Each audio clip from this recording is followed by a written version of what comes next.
Welcome all in the next lecture, and as you know, we are going through a very first unit of your syllabus, that is process management, and as a subsequent lecture we have gone through a lot of concepts, and to quickly recollect, last video we saw what is thread and what is the basic difference between a process and a thread. As we have discussed last time, we are supposed to study the remaining part of thread, and that is nothing but the life cycle of a thread. So what is a life cycle of a thread? We have seen a life cycle of a process. Now we know what is the difference between a thread and a process. Now it will be very interesting to see what are the states you can expect a thread to be. And to study this, let's quickly go through the life cycle of a thread and understand how it works. So the process, as we have seen, is always has different states. What are the states we know that process has? Process has, first is a new state, second has a ready state, third it has got a running state, fourth it is in IO waiting,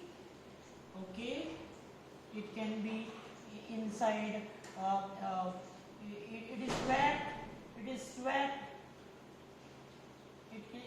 swapped out, maybe because of timeout operation, or it can be swapped out because of interrupt, and we know the last thing, the last state where process can be is, of course, terminated.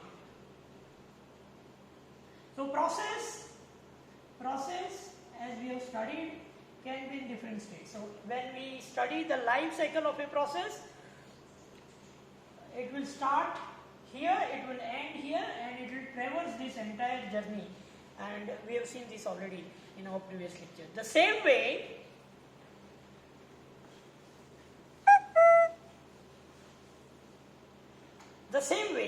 we will see the states and the transition with respect to the thread. So first we need to create a thread. The thread is created. Thread is created, but see, thread must be taken up for execution. Thread is created, thread is acquiring the resources. So by the time it acquires, we call the thread is ready. Once the thread is ready, it can be taken up for execution any moment. So once it is taken up for execution, I'll say thread is in the running state. So thread is created, thread is ready, thread is in now a running state. If everything goes fine, thread directly exits. Exits in the sense it is removed from the memory. Something is wrong. Execution cannot proceed. Thread can directly exit. Thread is unable to exit. Maybe some device which is required for execution, maybe input, maybe output, any resource, maybe some other requirement, memory requirement. It's not available. So straightway it is blocked. So better we will have arrows so that we will come to know the movement direction. So it is blocked. So after some time resources are available, it is unblocked.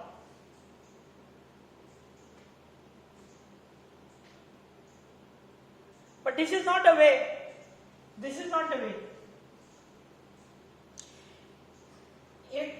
ready and then it comes back.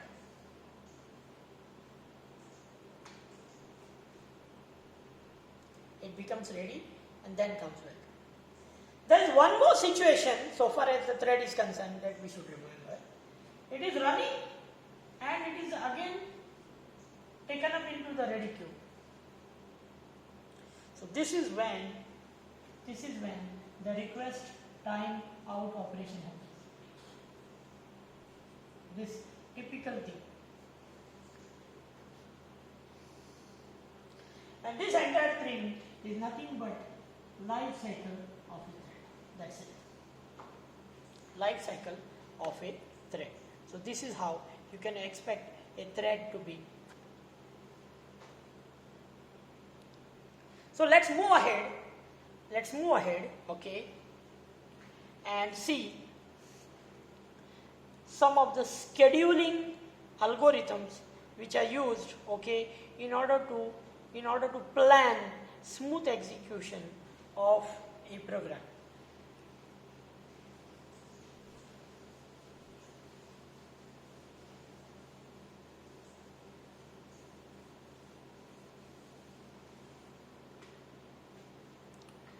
One more thing that we are supposed to note down here, that when we have discussed process, we have discussed many other things.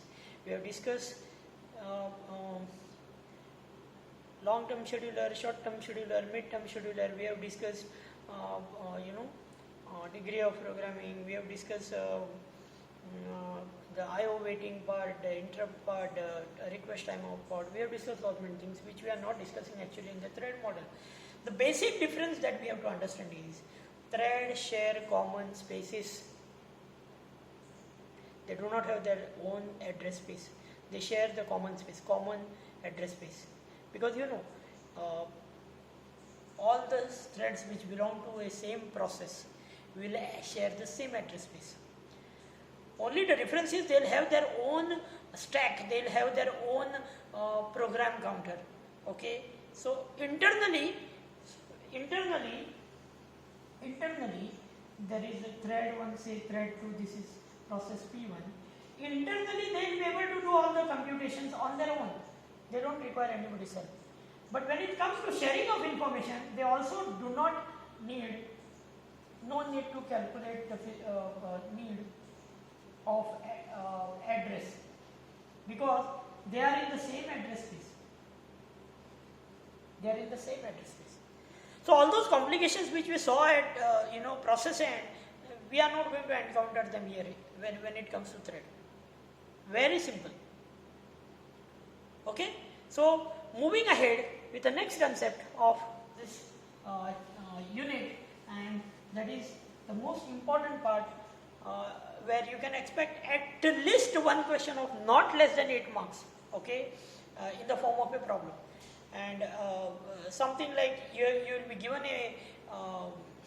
given a problem statement, and you have to you will be told the scheduling algorithm type, and you have to solve it accordingly, and finally you have to give the results. So let's begin with the first scheduling algorithm. The question that arises here first is why scheduling is required. Why scheduling is required, and how, what are the different types, and we are going to see the first scheduling algorithm here. So the first CPU scheduling algorithm that we are going to see is first come first serve algorithm. But before that, why scheduling is required? See, now what happens, suppose there is one program, there is one more program, and this is a memory. Suppose this is 100 KB and this is 200 KB, and the total size suppose is 100 KB. Okay, let's assume this is 300 and 200 KB. What is the total size we are considering? Memory size 100 kilobytes. See what happens if I want to, if both the processes they belong to the same application, A application, am executing an application, it creates two processes. Okay. If I want to execute this successfully, means both the processes should execute. It cannot happen that okay, we will not execute P2, we will execute only P1 and let's finish. No, it can't happen. Both the processes will complete execution, then only the application will run properly. Remember. Now the problem is, the total size of the memory is 100 kilobytes. Total size is 100 kilobytes. I can see here P1 is 300 kilobytes and P2 is 200 kilobytes. Now, how to do? How to schedule this? Even if I say that memory is supposed to do 300 kilobytes also, maybe the situation is first I want P1 to execute for only 3 seconds, 3 microseconds. Then again I want to execute P2 for 2 microseconds. Again I want to execute P1 for 1 microsecond. Again I want to execute P2. So maybe a part of P1 that I want to execute is only 200 kilobytes. So first 200 kilobytes is brought. And maybe part of P1 that I want to execute maybe 100 kilobyte, then 100 kilobyte is brought. So this is the first one to execute, again the second one to execute. By the time I execute, this is removed out. Again I want, suppose say 100 kilobyte is brought in. Again I want 50 kilobyte is brought in here. This is how your memory is nicely used. You know, a very planned method. You decide which one to execute first, which one to execute next, how much size of the process is to be brought in memory, for how long it is to be executed, when it is to be removed. Everything is decided. If I don't decide it this way, the memory is less, the size is more, I can't do it. If I don't do it this way, the memory size is less, the process size is more, I can't execute. It's not possible. So somehow, a very systematic plan is chopped out so that I can execute both the processes in such a way that I will utilize the memory, I will execute the process, I will complete all the processes and I'll satisfy the requirement of execution of application A.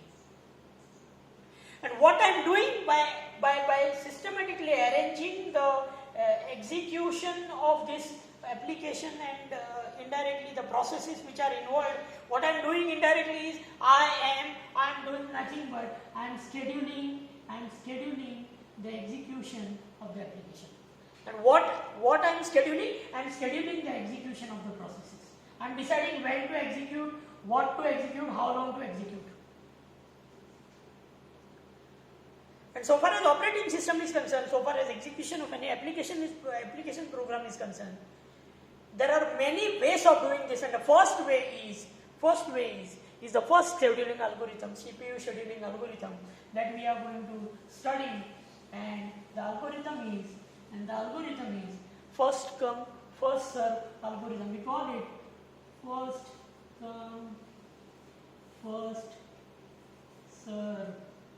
So generally we call it FCFS, first come first serve algorithm.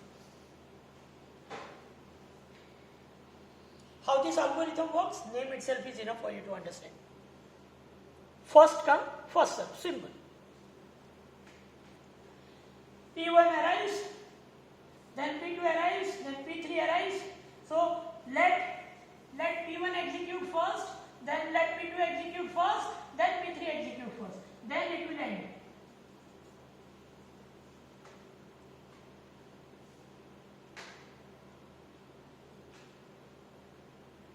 Let us try to solve one example so that we understand it in better way.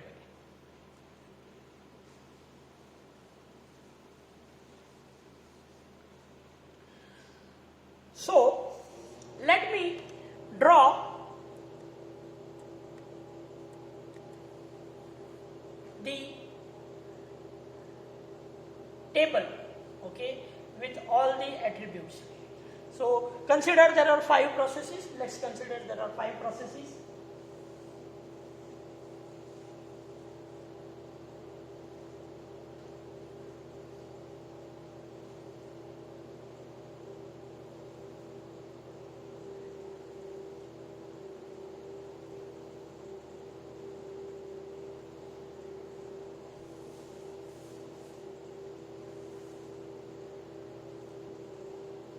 So these are processes, maybe process number. Then process arrives at different time. So we will have the arrival time, and every process will need some stipulated time to complete execution. So we call it burst time.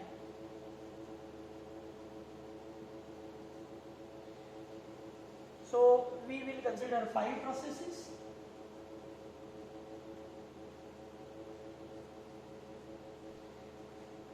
And let's take some arrival times for every processes. Maybe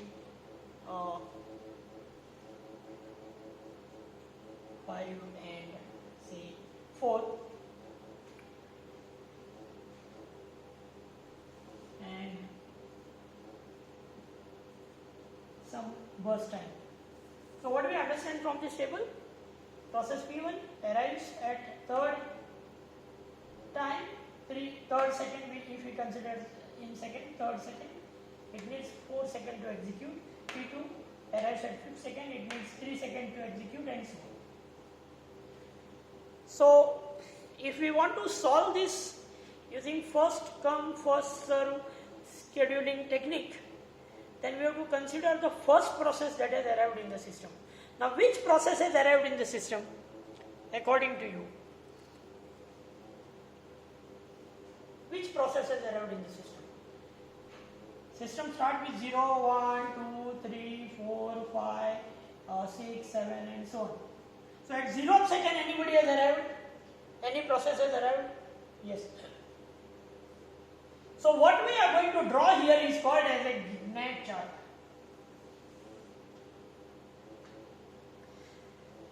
So let's draw a Gantt chart and put these processes in order of arrival. So the first person to arrive is P3. P3 has arrived at 0th second. How much time P3 needs to execute? So by 2 seconds it will complete the execution. So by 2 seconds means this process is arrived now, and there is no other process because this, arrival time, okay. So at 2 seconds, no one else is arrived. No other process has arrived. See, this process arrives at 3rd second, this process has 5th, 4th. So at second, when P3 completes, when 2 seconds are over, nobody is there. So we have to wait for 1 more second. Nothing is happening here. The process goes in idle state. Nothing happens here. So now 3 seconds are over. We can see here process P1 arrives. So how long process P1 takes to execute? 3 plus 4, 7.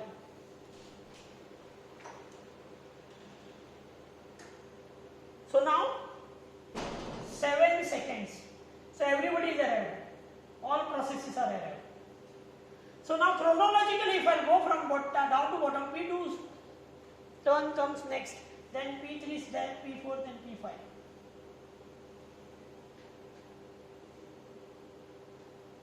Right? So now we are at the 7th second. Now whose turn is next?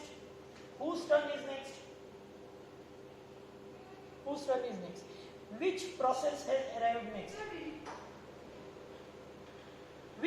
has arrived next? Shall we consider P2? No. Why? Which process we are supposed to consider? We are supposed to consider P5. Why P5?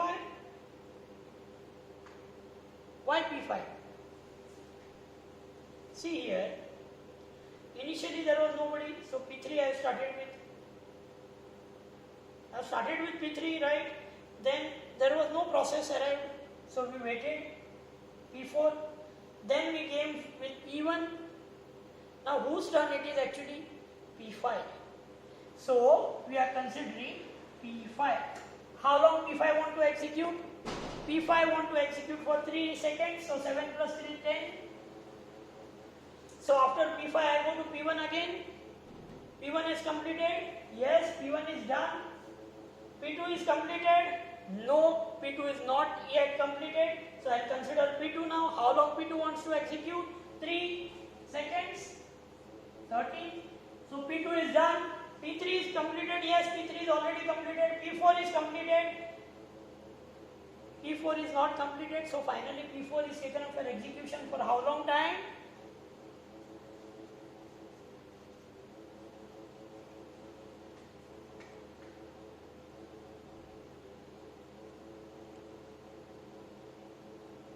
So this is how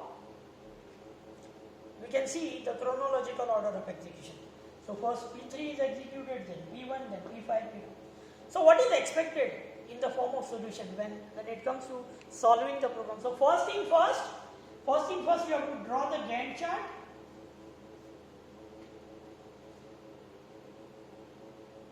Using Gantt chart, you are supposed to calculate, the total time taken for complete execution and total time taken for execution in the entire section, in the entire execution period. So first is you have to calculate the turnaround time. Second is you have to calculate the waiting time. So let's calculate turnaround time and waiting time one by one. Let's see how to calculate turnaround time. So now what you have got a Gantt chart with you. So what is turnaround time? Turnaround time is exit time minus arrival time. So how you calculate turnaround time?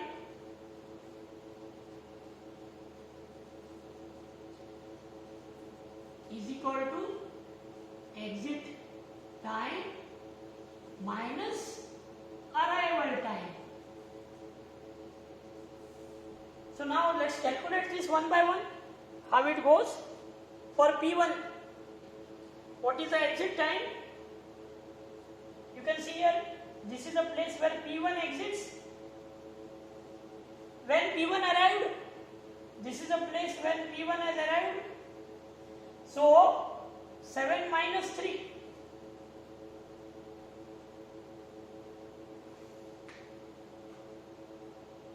So how much it is?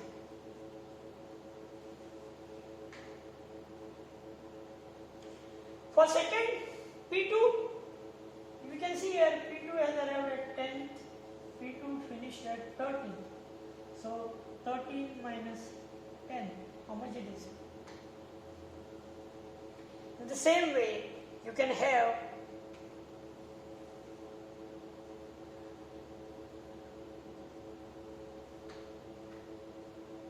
so 0 and 2. In the same way, you can have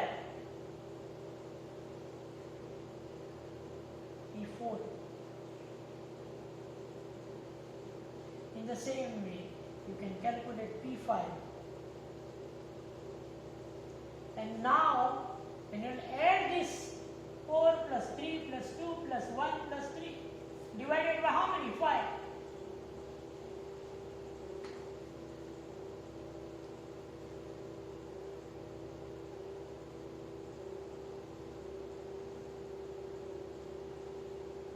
So P2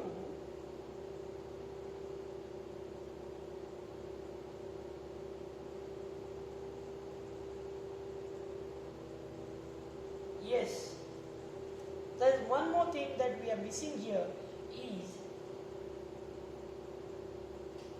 regarding execution of P2.